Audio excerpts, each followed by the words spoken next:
Hi అండి. అందరికీ నమస్కారం. అందరూ ఎలా ఉన్నారు? Welcome back to Manju's world. నేను మీ మంజుని.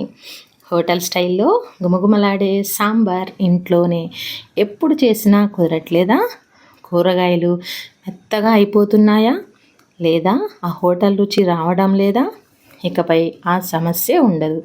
ఈరోజు మన వీడియోలో పెళ్ళిళ్ళు స్టార్ హోటల్లో వడ్డించే సీక్రెట్ సాంబార్ని ఇంట్లోనే చాలా ఈజీగా ఎలా చేసుకోవాలో ప్రతి చిన్న టిప్తో సహా చూపించబోతున్నాము. సాంబార్ ఉంటే చాలు, వేడి వేడి అన్నం, ఇడ్లీ, దోశల్లోకి పర్ఫెక్ట్ కాంబినేషన్. వీడియోని ఎక్కడ స్కిప్ చేయకుండా చివరి వరకు చూడండి. నచ్చితే లైక్ చేయడం, మీ ఫ్రెండ్స్కి షేర్ చేయడం మర్చిపోవద్దు. అలాగే మన ఛానల్ని సబ్స్క్రైబ్ చేసుకోవడం అస్సలు మర్చిపోకండి. మరి ఇంకా ఆలస్యం దేనికి, పదండి ప్రాసెస్ ఏంటో చూసేద్దాం. ఇప్పుడు సాంబార్కి అసలైన రుచినిచ్చే కూరగాయలు ములక్కాడలు, సొరకాయ, టమాటాలు, క్యారెట్, ఉల్లిపాయలు, పచ్చిమిర్చి ఇవన్నీ మీ చాయిస్. అలాగే పెద్ద సైజు నిమ్మకాయ అంతా చింతపండు.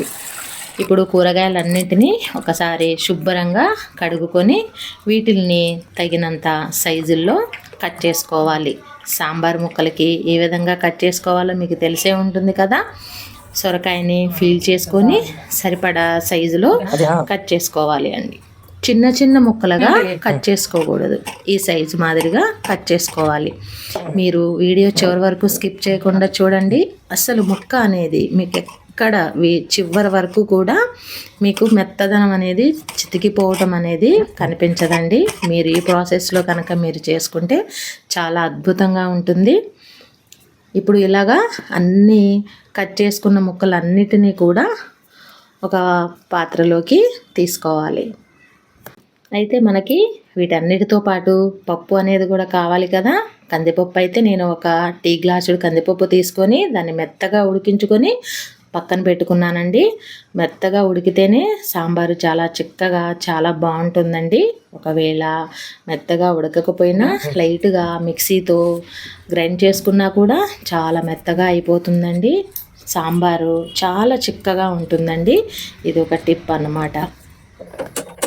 ఇప్పుడు స్టవ్ వెలిగించేసి దాని మీద నేను ఒక చిన్న కుక్కర్ని అయితే పెట్టుకున్నానండి. కుక్కర్లో కొంచెం అంత రెండు టేబుల్ స్పూన్ల ఆయిల్ వేసేసి, ఆయిల్ వేడెక్కిన తర్వాత జీలకర్ర, ఆవాలు, అలాగే కరివేపాకు, ఎండుమిర్చి వేసుకొని చిటపటలాడిన తర్వాత ఉల్లిపాయ ముక్కల్ని యాడ్ చేసుకున్నాను. అదేంటి ముందుగానే వేస్తున్నారు అని అనుకోవద్దు, చూడండి మీకే తెలుస్తుంది.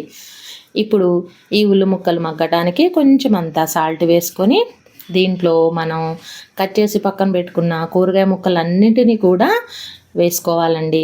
ఇప్పుడు దీనికి కాస్తంత అల్లం వెల్లిపాయ పేస్టు యాడ్ చేసుకోవాలి. దీనితో పాటు కాస్త పసుపుని, అలాగే కాస్త కారాన్ని, అంటే ముక్కల్లోకి వరకు ఫ్లేవర్ కోసం అన్నమాట. తర్వాత వేసుకునే విధానం ఇంకా ముందుంది చూడండి. అలాగే ఈ చింతపండు గుజ్జుని మెత్తగా పిసికి చింతపండు పులుపు కూడా పోసుకొని కొంచెం అంత వాటర్ వేసేసి ముక్కల్ని కొద్దిగా పైకి కిందకి అలా కలిపేసి ఇప్పుడు కుక్కర్ పైన మూత పెట్టేసి విజిల్ పెట్టేసుకోవాలండి. అంటే ఈ ప్రాసెస్లో మీకు చాలా తొందరగా ఒక టైం టు టైము మీకు ఒక 10 మినిట్స్ అలా టైంలోనే మీకు సాంబార్ రెడీ అయిపోతుంది అనమాట. ఇప్పుడు పప్పుని విజిల్ వచ్చే లోపల పప్పుని మెత్తగా స్మాష్ చేసేసుకోవాలి. ఒక 5 to 10 మినిట్స్లో విజిల్ వచ్చేస్తుంది. ఒక్క విజిల్ వస్తే చాలండి, ఎక్కువగా రానియవద్దు. మనకి ఈ విజిల్ వచ్చిన తర్వాత విజిల్ ఆవిరంతా పోయిన తర్వాత కుక్కర్ మూత తీసి ముక్కల్ని ఒకసారి చూసుకోండి. ఈ మాదిరిగా ఉడికితే చాలండి. ఒకవేళ ఎక్కువగా ఉడికితే గుజ్జు గుజ్జు అయిపోతాయి అన్నమాట.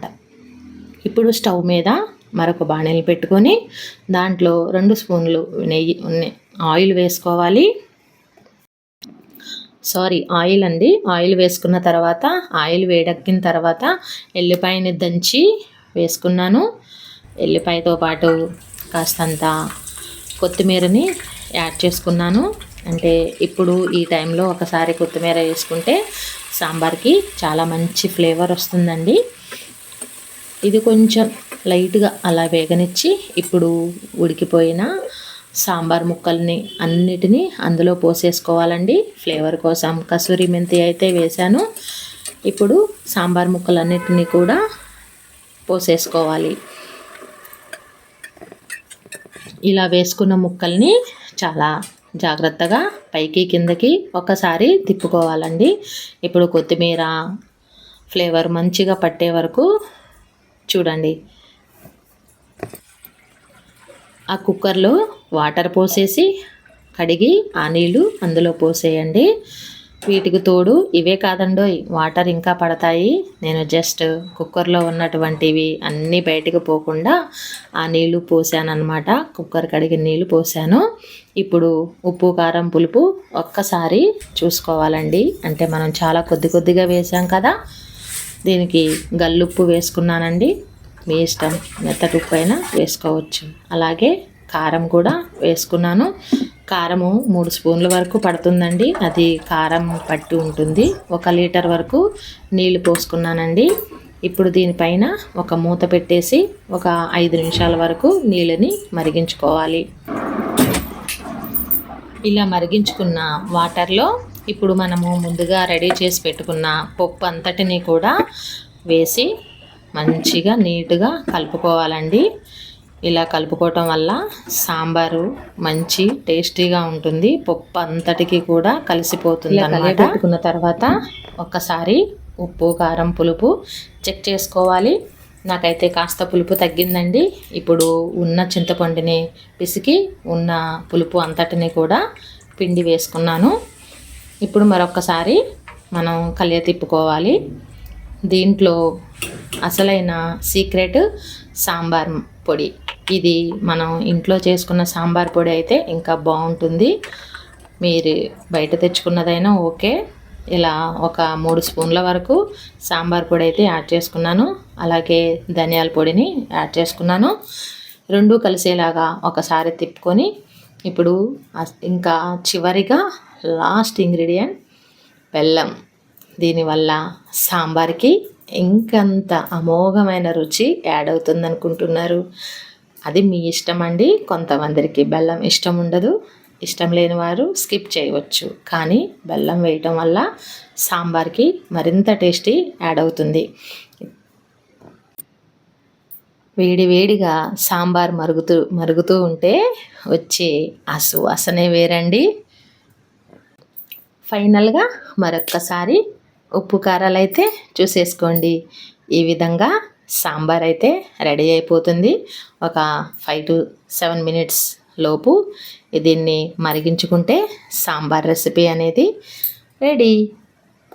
మీరు కూడా ఈ విధంగా ఇంట్లో ట్రై చేసి మీకు ఎలా కుదిరిందో కామెంట్ సెక్షన్లో చెప్పండి. ఈ వీడియో మీకు నచ్చితే ప్లీజ్ ఒక లైక్ చేయండి. మీ ఫ్రెండ్స్కి షేర్ చేయండి. అలాగే మన ఛానల్ని సబ్స్క్రైబ్ చేయడం మర్చిపోకండి. మీరిచ్చే ఒక చిన్న లైక్ చాలా బూస్టప్ ఇస్తుందండి. మరొక వీడియోలో కలుద్దాం. పట్టి తెచ్చానులే పండు వెన్నెల్లి నేనే ఆనమావ కోసం. పట్టి తెచ్చానులే పండు వెన్నెల్లి నేనే ఆనమావ కోసం. ఇది చూడని వేదాన్ని కళ్ళు ముయ్యి చూపుతాను అన్నీ. ఏది చూడని వేదాన్ని కళ్ళు ముయ్యి చూపుతాను అన్నీ. పట్టి తెచ్చానులే పండు వెన్నెల్లి నేనే ఆనమల్లి కోసం.